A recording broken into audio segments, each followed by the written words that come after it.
Lanjut lagi di Indahnya Ramadan, masih membahas mengenai mempertanggungjawabkan rezeki dari sudut pandang Islam seperti apa kepada Allah Subhanahu wa taala. Gusan, Ya. silahkan.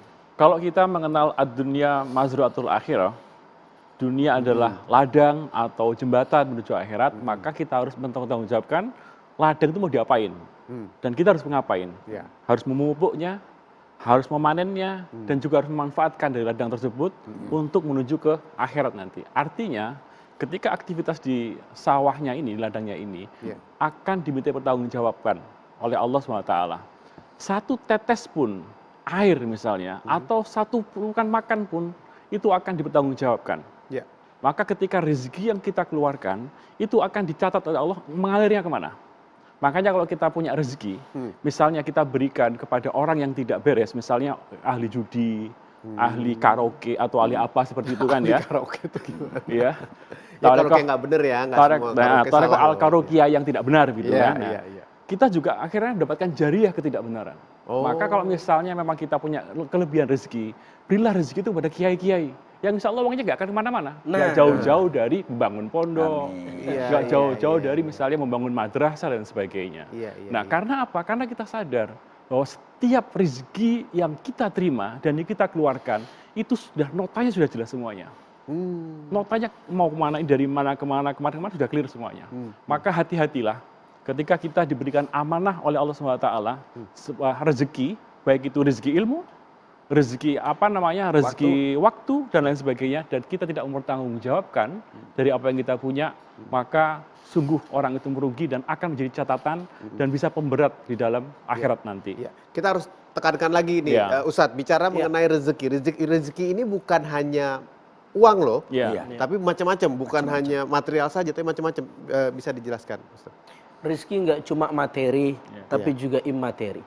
Tidak hanya dalam bentuk uang, tapi kesehatan, lalu kemudian pikiran tenang. Itu rezeki. Anak-anak yang soleh-soleha, istri dan atau pasangan suami yang baik. Yang soleha. Iya, masya Allah, itu juga rezeki. Jadi rezeki itu luas sekali. Tetapi rizki itu kata Nabi SAW adalah apa yang kamu bisa manfaatkan dan memberi manfaat buat kamu. Yang kita bisa manfaatkan berarti yang bisa kita makan, yang bisa kita pakai. Ini rizki yang bisa kita pakai, yang bisa kita makan. Ada yang sesuatu yang kita makan belum nyampe ke perut kita, sudah muntah. Itu belum rizki kita tuh.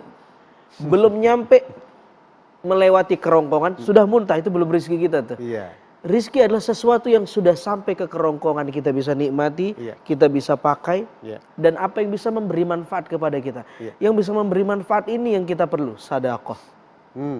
Sedekah itu rizki yang terus mengalir, amal kualitatif, dia terus mengalir. Maka kata para ulama, sedekah itu adalah lampu yang akan menerangi di kubur kita. Tapi amal ini sulit.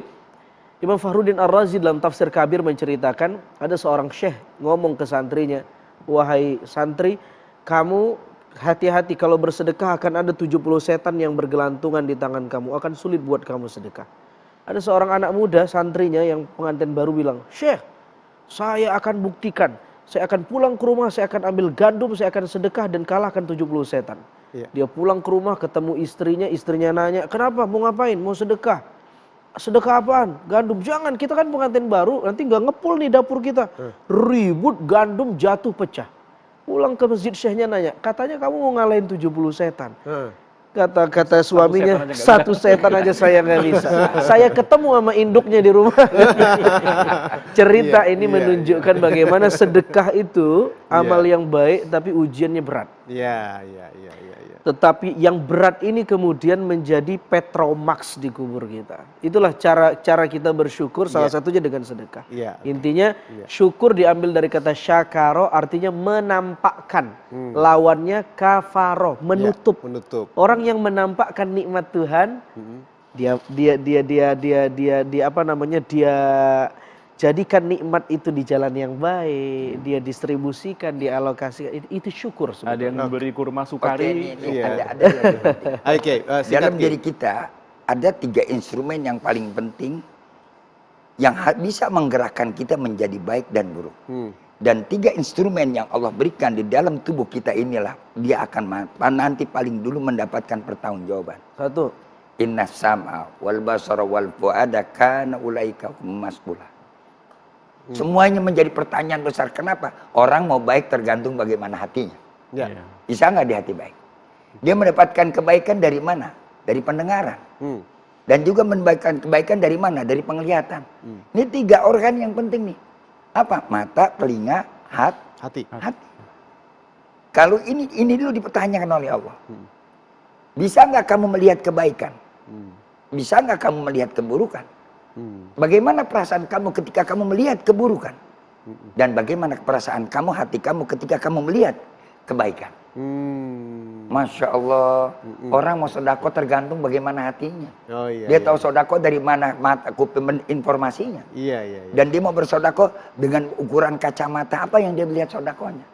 Maka oleh karena itu alhamdulillah pagi hari ini banyak kita mendapatkan penjelasan bagaimana kita menata kehidupan yang baik sehingga kita dalam hidup ini juga merupakan suatu perniagaan. Terima kasih Kiai. Baik, mudah-mudahan tausiah hari ini bermanfaat. Kiai Sumarno, Ustadz Azhari, Usan juga terima kasih.